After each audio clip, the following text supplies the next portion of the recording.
بسم اللہ الرحمن الرحیم۔ سب سننے والوں کو السلام علیکم۔ اگر آپ اس چینل پر نئے آئے ہیں تو بیل کے آئیکن کو ضرور کلک کیجیے۔ آئیے سنتے ہیں آج کی سچی خوفناک کہانی۔ ایک شاندار لینڈ کروزر میں حویلی سے اسٹیشن جاتے ہوئے معروف آرٹسٹ عازر نے اپنے وڈیرے دوست محمود شاہ سے کہا تھا، تمہاری حویلی کے پچھواڑے والے جنگل میں ایک بلا رہتی ہے، کیا تمہیں اس بات کا علم ہے؟ جواباً محمود شاہ ہنستے ہوئے بولا تھا، یار عازر، تم آرٹسٹ لوگ بھی عجیب ہوتے ہو، کاغذ پر تو شیر تک بنا لیتے ہو لیکن عام زندگی میں گیدڑ سے بھی ڈر جاتے ہو۔ اس جنگل میں کوئی چڑیل جن بلا نہیں ہے۔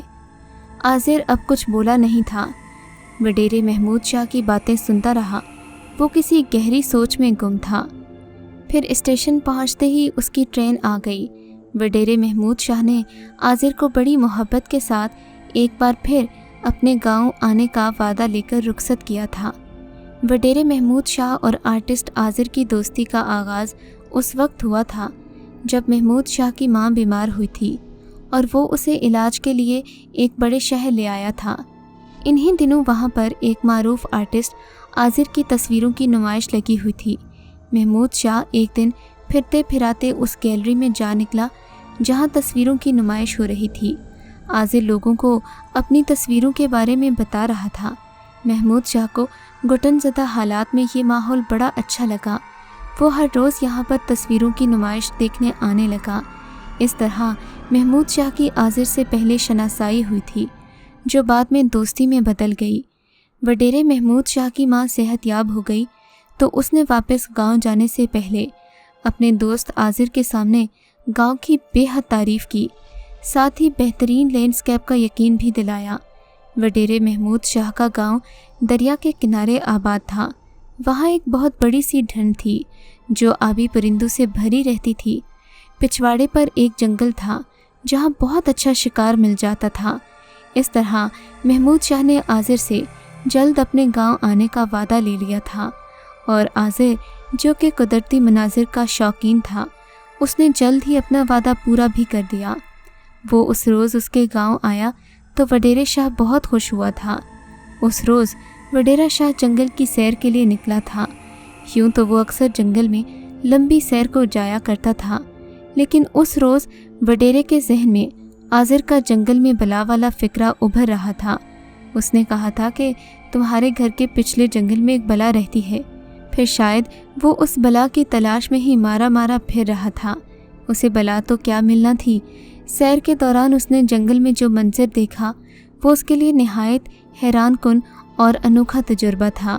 محمود شاہ نے دیکھا کہ جنگل میں واقع اکلوتی جھیل کے کنارے ایک نوجوان لڑکی قدرتی لباس میں لیٹی ہوئی تھی۔ غالباً وہ ابھی پانی میں ڈبکی لگا کر نکلی تھی اور دھوپ میں اپنے بال سکھا رہی تھی جو کافی گیلے ہو گئے تھے۔ لڑکی کی آنکھیں ہلکے سبز رنگ کی تھیں اور کسی حد تک اس کی آنکھوں میں ایک خطرناک درندے کے جیسی چمک تھی۔ لڑکی ٹکٹکی باندھے وڈیرے محمود شاہ کو دیکھ رہی تھی۔ محمود شاہ حیران تھا کہ یہ لڑکی یہاں کیسے آئی؟ میں تو بلا کو ڈھونڈنے آیا تھا، یہاں تو پری مل گئی۔ اس نے بڑی حیرانی سے اس کے روب حسن سے متاثر ہوئے بغیر پوچھا، اے لڑکی، تم کون ہو اور یہاں کیا کر رہی ہو؟ لڑکی بولی، کیا تمہیں نظر نہیں آ رہا؟ میں لڑکی ہوں اور دھوپ میں اپنے بال سکھا رہی ہوں۔ وڈیرے شاہ کو اس کی برجستگی اچھی لگی۔ مسکراتے ہوئے پوچھنے لگا، اچھا، رہتی کہاں ہو؟ رہتی کہاں ہوں؟ لڑکی نے ایک خاص ادا سے کہا، یہیں اسی جنگل میں۔ یہ جنگل بہت خوبصورت ہے، مجھے یہاں رہنا بہت اچھا لگتا ہے۔ محمود شاہ کو اب کسی گڑبڑ کا احساس ہوا۔ کیا واقعی تم رات کو یہیں سوتی ہو؟ لڑکی کے خوبصورت چہرے پر نظریں گاڑتے ہوئے وڈیرے شاہ نے سوال کیا، کیوں، رات کو سونا ضروری ہے کیا؟ میں رات کو سوتی نہیں ہوں، وہ میرے لیے مصروف ترین وقت ہوتا ہے۔ لڑکی نے بڑے ہی پراسرار لہجے میں کہا۔ اچھا، اب محمود شاہ کے سینے میں جیسے خوف کی ایک لہر دوڑ گئی تھی۔ اور تم کھاتی کیا ہو؟ اس نے دھڑکتے دل کے ساتھ پوچھا۔ لڑکی نے چٹخارے لیتے ہوئے کہا، میں گوشت کھاتی ہوں، ماंس کھاتی ہوں۔ اور گوشت؟ کیسا گوشت؟ وڈیرے شاہ نے ہڑبڑا کر پوچھا۔ अच्छा, अगर तुम दिलचस्पी ले ही रहे हो तो सुनो। खरगोश, लोमड़ी, जंगली मुर्ग, भेड़ बकरी के बच्चे, ये सब का शिकार मैं रात को करती हूँ। वडेरे शाह ने लड़की की बातों पर यकीन न करते हुए कहा, ये तुम बेपरकी उड़ा रही हो। इस जंगल की लोमड़ियाँ चालाक हैं, खरगोश तेज दौड़ते हैं। तुम तो नाजुक सी लड़की हो, तुम कहाँ से शिकार करोगी? वडेरे शाह ने एक बार फिर से लड़की को हल्का लेते हुए कह दिया। मैं रात को 4 पाँव से शिकार करती हूँ। लड़की ने मायने खेज अंदाज में कहा, तुम कहना चाहती हो कि तुम किसी कुत्ते की मदद से शिकार करते हो? वडेरे की इस बात पर वो लड़की बेसाख्ता हंसी, लेकिन वो हंसी वडेरे को हंसी से ज़्यादा किसी दरिंदे की गुर्राहट लगी थी। लड़की कहने लगी, मैं नहीं समझती कि कोई कुत्ता मेरे नज़दीक आने की कोशिश भी करेगा, ख़ास तौर पर रात के वक्त। लड़की की आवाज़ कहीं दूर से जैसे आ रही थी, लेकिन वडेरे के सर पर तो उसकी मर्दानगी सवार थी। क्या मैं तुम्हारे नज़दीक आ सकता हूँ? सारी पुरस्रारियत और ख़तरों को बालाए ताक रखकर वो उसकी शायद कुर्बत का मुंतज़िर था। उसके चेहरे पर एक मायने खेज मुस्कुराहट फैली हुई थी। उसकी बात सुनते ही औरत ने पहलू बदला और एक छलावे की तरह झील में छलांग लगा दी, फिर यूं वहाँ से गायब हो गई जैसे उसका वजूद ही ना हो। वडेरा बड़ा हैरान हुआ, लेकिन फिर उसे लड़की की अदा समझकर उसने भी झील में छलांग लगा दी। वो लड़की को ढूंढने की कोशिश करना चाहता था। आज तक किसी लड़की ने उसे इनकार नहीं किया था। गांव की जो लड़की पसंद आती उसकी खिदमत में किसी न किसी तरह पेश की जाती थी। खुद उसकी बीवी भी उसकी ज़िद थी, जो शादी के बाद उसके लिए एक आम औरत बनकर रह गई थी। लेकिन ये बात पूरा गांव जानता है कि वडेरे ने शमशाद बेगम की मंगनी कैसे तोड़वाई थी। बहरहाल अब तो चौधरी गुस्से से पागल हो रहा था। उसको इस बात पर गुस्सा था कि लड़की ने उसकी बात का जवाब हाँ में क्यों न दिया। उसकी रगों में खून दौड़ रहा था, गुस्से और नफरत से भरी खून छलकाती आंखें वडेरे के गुस्से का इजहार कर रही थीं। तभी उसने देखा कि उससे तकरीबन 1 हाथ के फासले पर ही तो वो मौजूद थी। वडेरा चाहकर भी उसकी तरफ अपना हाथ नहीं बढ़ा सका। औरत के तेवर ऐसे थे जैसे अभी पानी से निकल जाएगी और उस पर ज़बरदस्त हमला करेगी। लड़की के ख़तरनाक तेवर देखकर चौधरी ने अपने बचाव के लिए अपना हाथ ऊपर उठाया। एक कदम पीछे हटा तो पीछे किसी पत्थर से टकराकर किनारे पर उगी घास में गिर पड़ा। उसके यूं गिरने पर वो औरत हंसी थी, लेकिन उसकी हंसी अजीब सी थी। फिर वो एक छलावे की तरह झील से बाहर आ गई। वडेरे की तो गोया सांस रुक गई थी। उसकी मर्दानगी हवा में उड़ चुकी थी। अब उसे हकीकत का इदराक हुआ था कि वो किसी हसीन औरत नहीं, किसी बला के हाथों लग गया है। उसे अपनी मौत का यकीन हो गया था। वो औरत धीरे धीरे चलती हुई उसके करीब आई। उसकी सांसें किसी दरिंदे की गुर्राहट के जैसी थीं। आंखों में अजीब सी वहशत थी। हाथ पांव बड़े बड़े थे, जैसे अभी उसे चीर फाड़ कर खा जाएगी। लड़की उसके करीब आई, उसे बगौर देखती रही और फिर बिना कुछ कहे जंगल की तरफ दौड़ गई। उसकी नज़रों से यूं ओझल हुई जैसे यहाँ आई ही ना हो। वो चली गई तो वडेरे ने सुख का सांस लिया और खुदा का शुक्र अदा किया। अब उसे अपने दोस्त की बात का यकीन आ गया था, जिसने कहा था कि तुम्हारी हवेली के पीछे वाले जंगल में एक उनफरियत का बसेरा है। लेकिन इतनी खूबसूरत लड़की बला कैसे हो सकती है? चौधरी का तो दिल नहीं मान रहा था। उसे अभी भी लग रहा था कि कुछ गलत है। उस औरत नुमा बला ने कहा था कि वो रात को 4 टांगों से शिकार करती है। वडेरे के जहन में गुज़श्ता 4-6 महीनों के दौरान गांव में रोनमा होने वाले हादसात और वाक़यात घूमने लगे थे। लोगों के जानवर और परिंदे गायब होना, और फिर उसे फ़ौरन ही याद आया कि 2 महीने पहले गांव का एक खूबसूरत तरीन बच्चा इस जंगल में हादसाती मौत का शिकार हुआ था। लेकिन अब उसे यकीन हो गया था कि वो बच्चा इसी औरतनुमा बला की भेंट चढ़ गया था। बच्चे की माँ आज भी इस बात पर कायम थी कि उसने अपने गुमशुदा बच्चे के चीखने की आवाज़ झील की तरफ से नहीं, जंगल की तरफ सुनी थी। अब वडेरे महमूद शाह ने फौरी तौर पर शहर जाकर अपने उसी आर्टिस्ट दोस्त आज़िर शाह से मिलने का फ़ैसला किया था, क्योंकि वो इसके बारे में खूब जानता था। फिर अगले ही दिन वो शहर चला गया। शहर जाकर वडेरे ने आज़िर को अपने हवाले से उस औरत नुमा बला की कहानी सुनाने के बाद आजिर की राय जानना चाही। आजिर, तुम्हें ये सब पहले से कैसे पता था? तभी आजिर बोला, दोस्त, इंसान को अल्लाह ताला ने अक्ल दी है। अक्ल से काम लिया जाए तो इंसान को बड़े बड़े मामलात समझ में आ जाते हैं। उस रोज़ जब मैं तुम्हारे गांव आया था, याद है, मैं स्केचिंग करने के लिए जंगल गया था।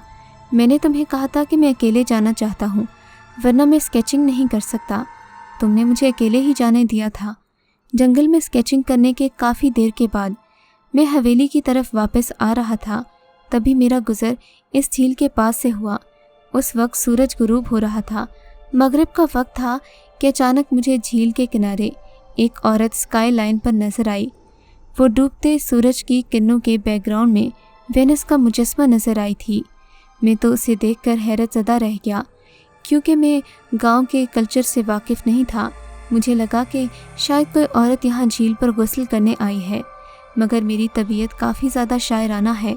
मैंने दिल ही दिल में उसकी खूबसूरती को सराहा और फिर सोचा कि इस औरत का स्केच मैं लाजमी बनाऊंगा। मैंने अपना कागज़ वगैरह निकाल लिया था, लेकिन जैसे ही सूरज गुरूब हुआ, मैंने देखा कि वो औरत वहाँ से पलक झपकते में गायब हो गई। निहायत ही हैरान कुन और खौफसदा करने वाली बात ये थी कि उसी वक्त एक भेड़िया वहाँ खड़ा मुझे दिखाई दिया। ये दांत निकाले हल्के हल्के गुर्रा रहा था। मैंने महसूस किया कि ये काफ़ी देर से यहाँ खड़ा मुझे घूर रहा है और शायद अब तो मुझे अपनी ताक में लेकर मुझ पर छलांग लगाने वाला है। ये देखते ही मेरे अंदर खौफ की एक लहर दौड़ गई। मैंने कलिमा शरीफ और दुरूद शरीफ पढ़ते हुए हवेली की तरफ दौड़ लगा दी। उसी दिन मुझे अंदाज़ा हो गया था कि यहाँ पर कोई न कोई नादीदा मखलूक ज़रूर रहती है। आजिर की ज़ुबानी ये कहानी सुनकर वडेरे महमूद शाह को एक बार फिर उसी औरत नुमा बुला की कही हुई वो बात याद आ गई कि मैं 4 पाँव पर शिकार करती हूँ। ये कहानी सुनने के बाद वडेरा वहाँ एक मिनट भी नहीं रुका। उसकी पुरजोर ख्वाहिश थी कि वो सूरज गुरूब होने से पहले पहले गांव पहुँच जाए, और फिर जब वो गांव पहुँचा तो गुरूब आफताब होने ही वाला था। यहीं पर उसकी मुलाकात गांव के एक नहायत ही बूढ़े कारी और इमाम अल्लाह वासिया से हो गई। अल्लाह वासिया से उसने मिलकर उसे औरत का तमाम माजरा कह सुनाया। फिर दूसरे ही रोज़ अल्लाह वासिया ने उसे अपने पास बुलाया। इस बात का जिक्र वडेरे से नहीं किया गया था, लेकिन अब चूँकि वडेरे के साथ भी ऐसा ही मामला पेश आया था, तो ये जिक्र करना ज़रूरी था कि इमाम साहिब ने आजिर को मोहतात रहने का कहा था। आजिर और महमूद शाह ने फ़ैसला किया कि वो दोबारा शाह जी के पास जाएंगे। अगले दिन जब वडेरा महमूद शाह कारी अल्लाह वासिया साहिब के पास गया तो इन्होंने दोनों पर दम दरूद भी किया। फिर एक नमक की पुड़िया देते हुए हिदायत की, तुम अभी मगरिब होने से पहले जंगल में जाकर इस झील के किनारे खड़े हो जाओ और अपनी आंखें बंद कर लो। तुम्हारी आंखों के सामने अंधेरा छा जाए तो उसी औरत का तसव्वुर करो, और फिर जब वो तुम्हारे तसव्वुर में तुम्हें वाज़िह नज़र आना शुरू हो जाए तो तुम ये नमक फ़ौरन उस झील में डाल दो।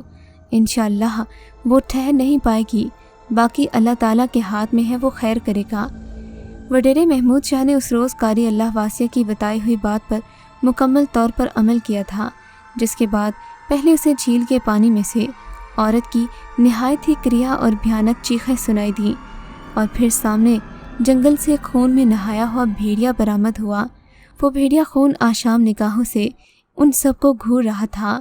फिर भेड़िए ने वडेरे महमूद शाह पर छलांग लगाने की कोशिश की, लेकिन वो हमले से पहले ही गिरकर मर गया था, और फिर मरने के चंद मिनट के बाद ही भेड़िए की लाश एक निहायत ही बुसीदा, बदबूदार और सियाल मादे में तब्दील हो गई।